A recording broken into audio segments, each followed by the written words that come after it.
Sitheleke ngeyithuba zasebusuku impela eTembisa kwazise phela ingungu ayishaywa emini. Sithe singena nje sakhangwa yintombi shaya ingoma. Kanti ithe mazisibona kwavuka usi. Ingungu umcimbi wandulela ukwemula ukukhuliswa kwentombi. Isigaba esimqoka kakhulu kumntwana ukuthi kumele aziphathe kahle ukuze sikhona ukumenzela umsebenzi ukuthi simbonge ukuthi uziphethe kahle. Ingungu ngekantombi Zungu usichazela kabanzi ngengungu nokuzokwenzeka uma isishaywa.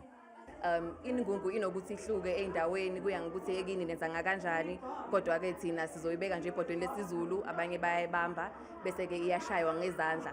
And then ushaywa ngezandla, the meaning behind that sure ukuthi uma ungashaya ingungu ngoba ishaywa kakhulu nje, uma uyishaya ingungu ibhoboke noma isandla singene ngaphakathi ebhodweni sho ukuthi awusiyona intombi. Ingungu ayishaywa nje esidlangalaleni, ingakho ubona leli shidi elibizwa ngesidiyadiya. Zithuka inhlamba ngale zibiza igama lakho, uma ubiza igama lakho ufike mhlambe namaphepha noma ku 10 rand ufuna ulahlele phansi manje. Kuthi ke uma sesiwile esidiyadiya singene insizwa izovalela uchaza ukuthi kuyosinwa ke kube mnandi kube nje ya kuze kusekuseni njengoba ubona nje. Hey, khona nalensizwa lapha diliza imbewu.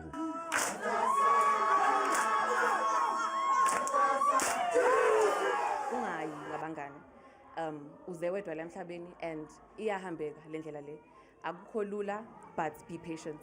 Ungafuni izinto zomhlaba because ziyaphela. Ubuntombi kubalekela kakhulu, but ungaphathi ubuntombi bodwa, iba nobunye esandleni. Ngelinye ilanga ke mbukeli sokubhekela ukuthi yini umkhonto ememulweni.